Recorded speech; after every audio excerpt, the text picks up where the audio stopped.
We're in what's called the corporate toy box. We locate this stuff around the country. We ship it in here, stockpile it, and then decide which ones are going to restore. And usually Sean and Raj figure out what we're going to do. We try to keep a variety of different pumps so that the museum has a different variety of stuff going through it. For space availability, we'll determine what size pump we do, and sometimes our preference plays a role there as to which ones we like, some versus others. Condition maybe sometimes. It's kind of open and up in the air.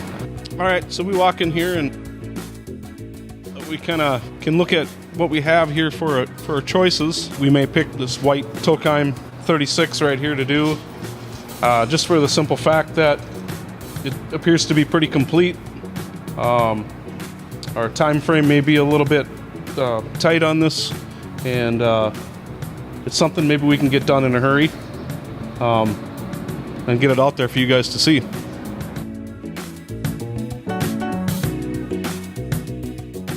I prefer the clock face style pumps versus the normal metered style.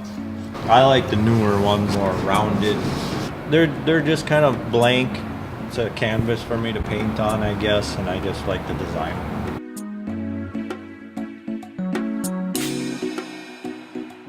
All right, this is how the pumps start.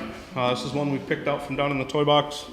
They come in looking rather rough. And this is probably one of the better shaped ones that we've done. From here, we figure out what parts are missing and what needs to be replaced, and it all gets sandblasted and smoothed out for body work.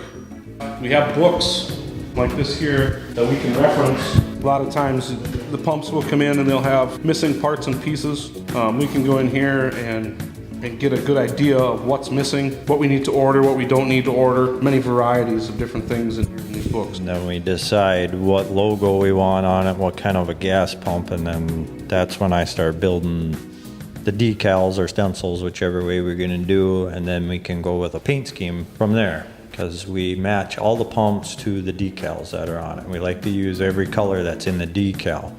Whatever's the main color on the decal is usually the dominant color of the pump. We also like to remember what we did so that we don't have two of the same style sitting next to each other. Sometimes we'll flip-flop the colors back and forth on the same gas. Now, when these pumps came from the factory, they were never anything spectacular. A lot of the gas pumps depended on if you had Texaco or any of the brand names. The brand names they depicted kind of what the colors of the pumps were. They were never as nice, smooth, clean, extravagant as what we make them. Yeah, we'll accent everything. Like this window frame would be a different color. These levers, the latches, all that we'll make all different colors sitting against a different color. Unless we can polish it or chrome it, then we like to do that too. Okay, here's where we make all the stencil graphics for the pumps that we're gonna paint. This is a printer. Some decals will actually print the image on them and then I'll clear them in to it. Otherwise we'll paint them on. Now what I loaded here is called a paint mask, and that is what I will use as basically masking paper. I made all these on the computer and they're pretty much ready to go. This would be what it would look like in the end. Now the machine will cut out a stencil of that for us. Where it's gray would be black and the inside would be orange. So what I'd do is paint the black on the pump, and then I'll stick the sticker on and then paint it orange over. And then when I peel them off, it's all black underneath. And then we have it like that champion sign, I made that. That's painted too, which I did in the same way.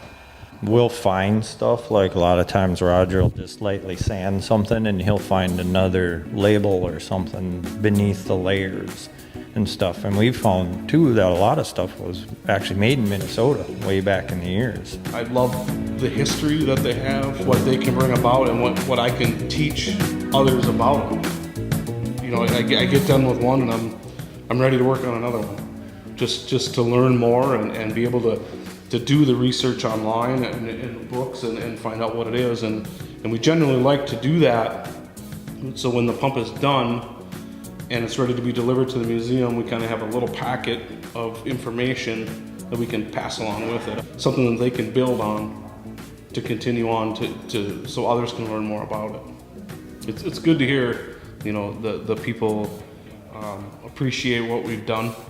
I personally have helped with a few tours out there, and the amount of questions that they have for you when they find out that you've worked on them, it's overwhelming sometimes. You can't explain to people what it's like out there. They have to see it for themselves. People want to learn about them and they love it.